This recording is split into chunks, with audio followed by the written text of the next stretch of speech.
My name is Sharon, and by profession, I am an architect. However, on this significant day, I found myself taking on the role of a bride, eagerly making my way down the aisle. I had put my heart and soul into organizing every aspect of our wedding, from the choice of flowers to the playlist that would provide our soundtrack for the evening. I envisioned our special day as if it were lifted from the pages of a romance novel, a testament to the power of love. Standing at the altar was Peter, my soon-to-be husband, who works as an engineer. His approach to life is pragmatic and direct, perfectly balancing my creative instincts. I always felt that we were a great match, enhancing each other's strengths. The excitement of beginning a new chapter with him filled me with joy. However, as our gazes met, I couldn't help but notice a distant, burdened look in his eyes. I attributed it to wedding day jitters. Little did I know, I was mistaken. As I walked closer, I overheard Peter's mother, Julie, whispering to someone next to her. Her scrutinizing look made me uneasy, but she managed a strained smile and told me I looked beautiful, though her eyes told a different story.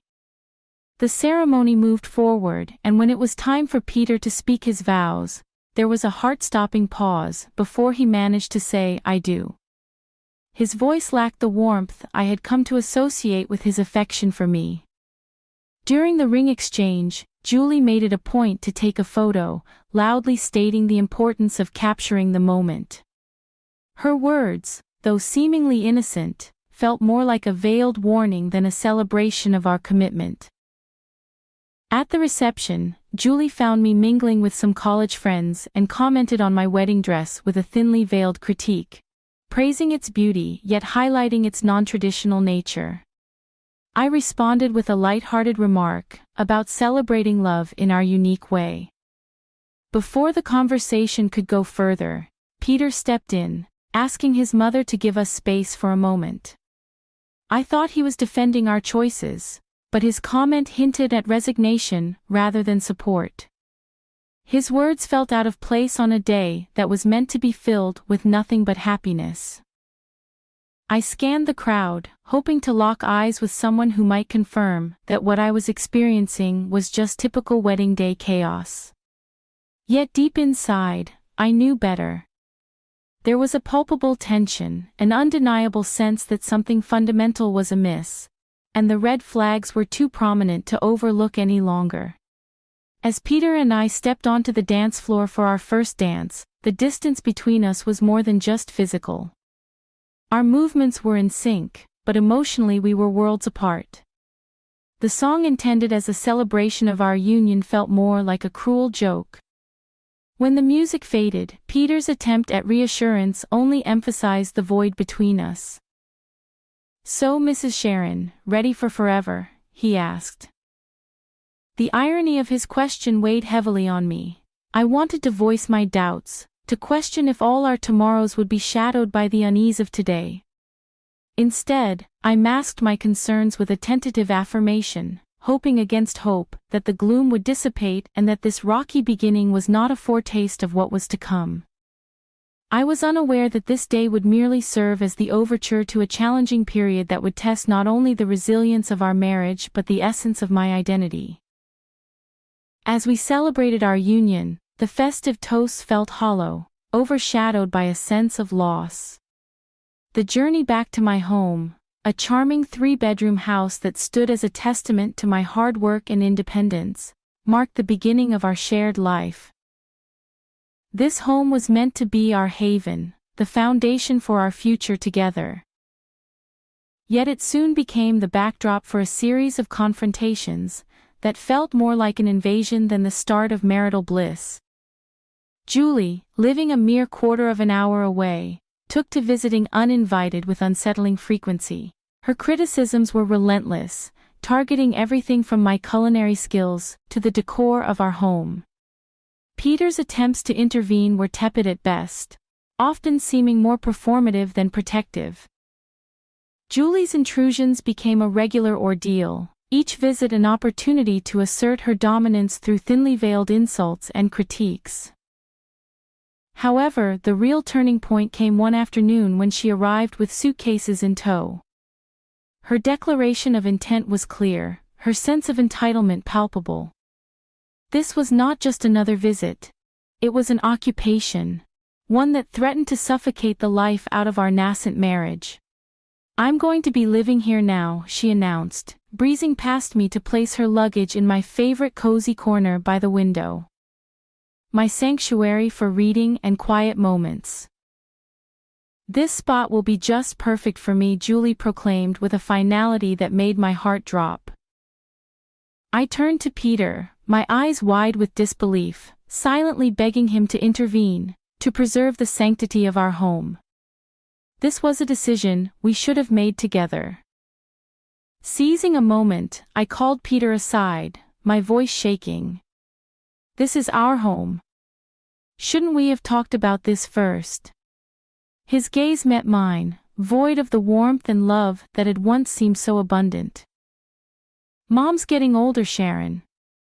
It's not right for her to be alone, she needs to be with family," he explained, stressing the word family in a way that made me feel excluded.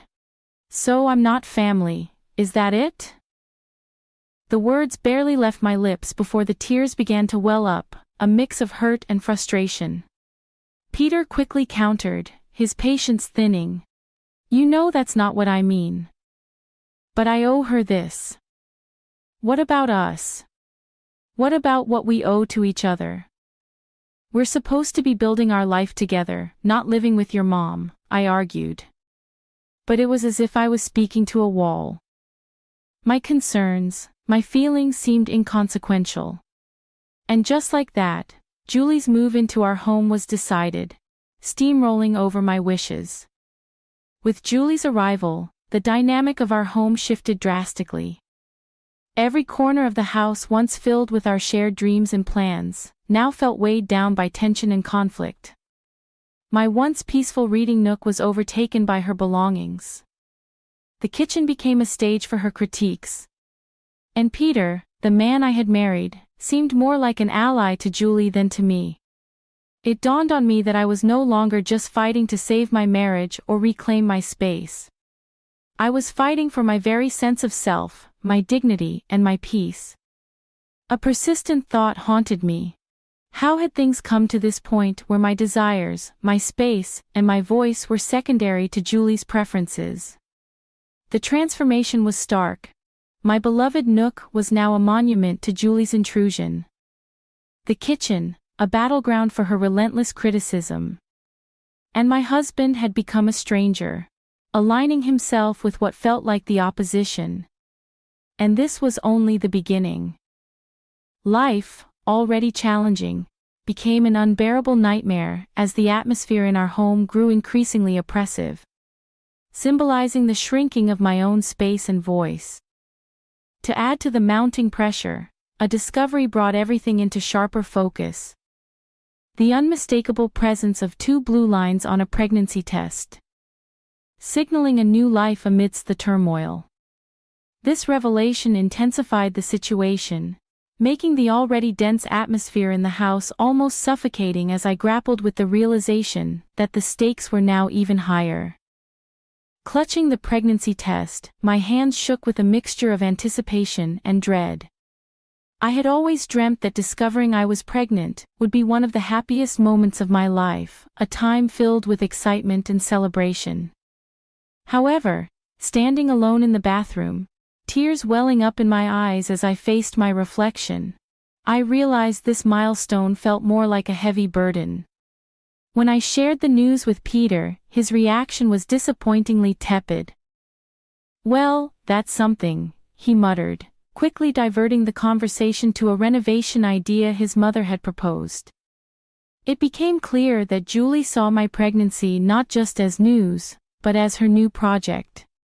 She took it upon herself to oversee every aspect of it, from what I ate to where I would give birth, all under the guise of being helpful. Julie's interference quickly escalated into a form of control. She scrutinized everything I ate, casting judgmental glances at even the simplest of meals and questioning my weight management. Despite my assurances that my diet was doctor-approved, she scoffed dismissively, convinced that her dated wisdom surpassed modern medical advice. As the pregnancy progressed, Julie's demands grew more outrageous. She transformed my home into her domain, expecting me to maintain it to her standards, disregarding the fact that I was pregnant and needed rest. "Sharon, why isn't the living room clean yet?" she would demand from her spot in my once peaceful reading nook, now commandeered as her base for endless phone scrolling and TV watching. My protests of fatigue fell on deaf ears, with Julie insisting that pregnancy was no excuse for laziness. Peter's silence throughout these exchanges only added to the strain. His lack of support became painfully obvious, especially during a dinner that erupted into an argument over baby names. Julie's harsh criticism of my chosen name was the last straw. "Enough, Julie, this is my child, and I will decide how to raise them," I countered, my patience exhausted. Her reaction was one of indignation, as if my asserting some control over my own life was a personal affront. Peter's attempt at peacemaking, siding with his mother and labeling me as emotional, only deepened the chasm between us. I was left feeling more isolated than ever, trapped in a home that had become a battleground, where my voice seemed to matter less and less. This wasn't just about choosing a baby name anymore. It was about reclaiming my autonomy, my dignity, and the sense of belonging that had been systematically eroded by Julie's overbearing presence. Gazing into the reflection of my once shiny wedding ring, I hardly recognized the woman looking back at me. A woman who was gradually losing everything she held dear. Her sanctuary, her self-respect, and most heartbreakingly, her determination to stand up for herself. It was during one of our tense confrontations that Julie, brimming with a vindictive sense of victory, delivered a blow that would alter everything. She coldly suggested that perhaps I didn't belong in their family if I couldn't navigate a simple family disagreement. Peter's response, or lack thereof, was perhaps the most painful part. His silence was louder and more hurtful than any words could ever be, making it painfully clear that my ordeal was not just beginning. It had been my reality for far too long. My days turned into a blur, moving through a house that no longer felt like mine, clinging to the only beacon of hope I had left. The life growing inside me. Yet even this small comfort felt under siege in the toxic environment I found myself in. The breaking point came one frigid evening during yet another excruciating family dinner. Despite my efforts to prepare a flawless meal, Julie's criticisms were relentless, attacking everything from the food seasoning to its preparation. Her words felt like physical blows, each comment a strike against my already wavering confidence.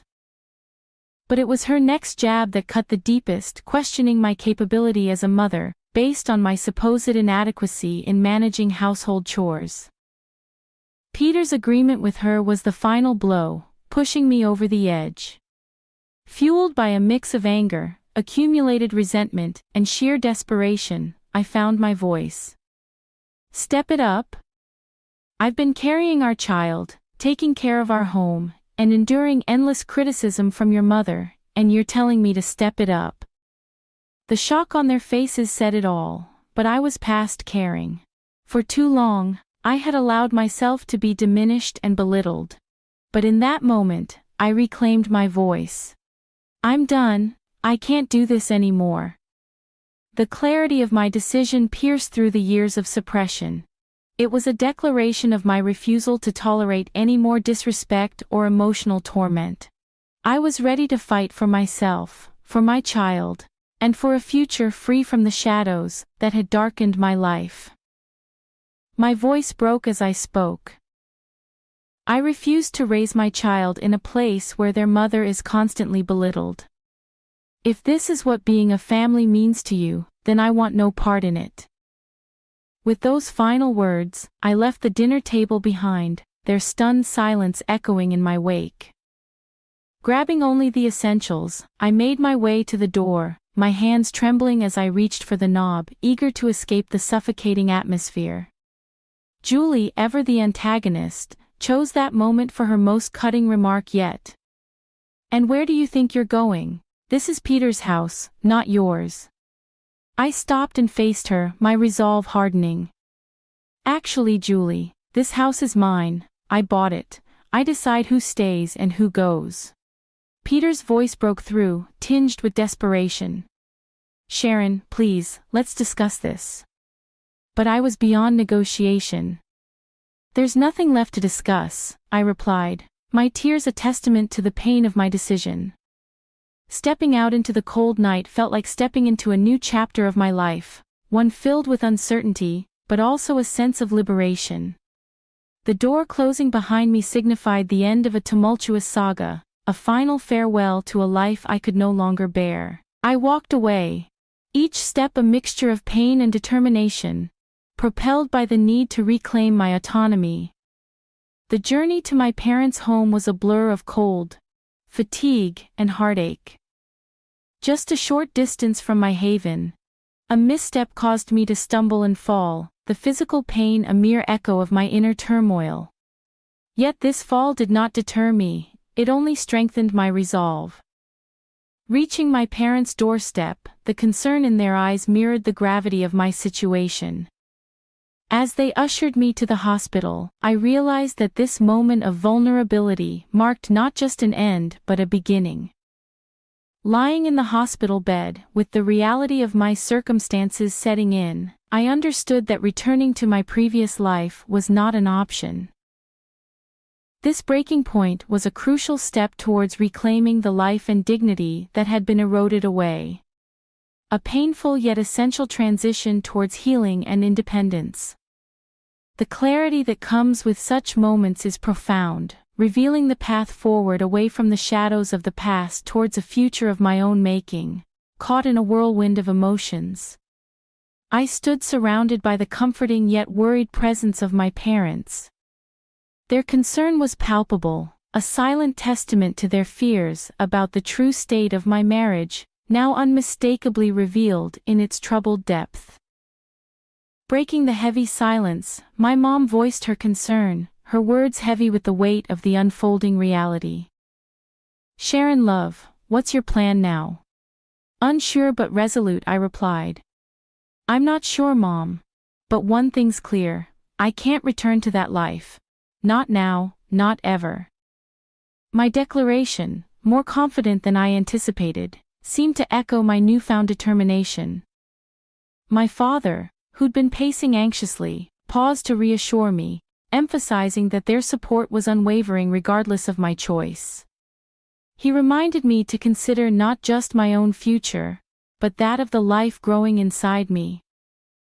His words prompted a silent acknowledgement from me. My mind had been a battlefield of scenarios, each uncertain yet laced with the possibility of a fresh start. The unexpected buzz of my phone broke through my thoughts, a message from Peter, a plea for communication. But to me, his timing was a door long closed. His words unseen were left in the void as I turned off my phone, a symbolic end to our dialogue. My next steps were clear, marked by action rather than words. Reaching out to a family lawyer was my first decisive act towards ending the turmoil of my marriage. Supported by my parents, we navigated the cold legal breakdown of our union, discussing divorce, custody, and financial support. Despite the sterile nature of these discussions, they empowered me, marking the first steps of taking control over my destiny and ensuring the well-being of my unborn child. Within a week, Peter and Julie received the formal notices. Divorce papers for Peter, and an eviction notice for Julie from the home that was legally mine. Included were demands for substantial child support and compensation for the emotional turmoil I had endured. Though drastic, these actions were necessary, severing the ties that had long bound me to a life of despair. When I finally re-engaged with my phone, it was flooded with Peter's attempts to reach out. His messages conveyed a mix of regret and a desire for reconciliation. But the scars left by nights of humiliation, years of neglect, and Julie's calculated malice all silently condoned by Peter, were too deep. The brief temptation to hear him out was quickly overshadowed by the memory of the pain endured. This moment wasn't just about ending a chapter. It was about reclaiming my story.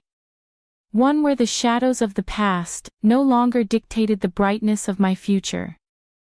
The love I once felt for him had been completely overshadowed by the sorrow of our failed marriage. I took decisive steps to move on, deleting messages, removing his contact information, and blocking him across all social media.